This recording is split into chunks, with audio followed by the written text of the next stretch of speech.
అన్నం తిని 3 రోజులు అవుతుంది బాయ్.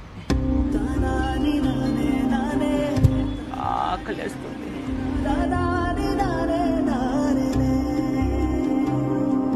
డబ్బులు వద్దు బాయ్,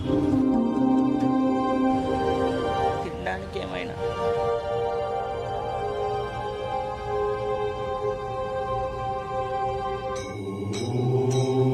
చాలా నీరసంగా ఉంది బాయ్.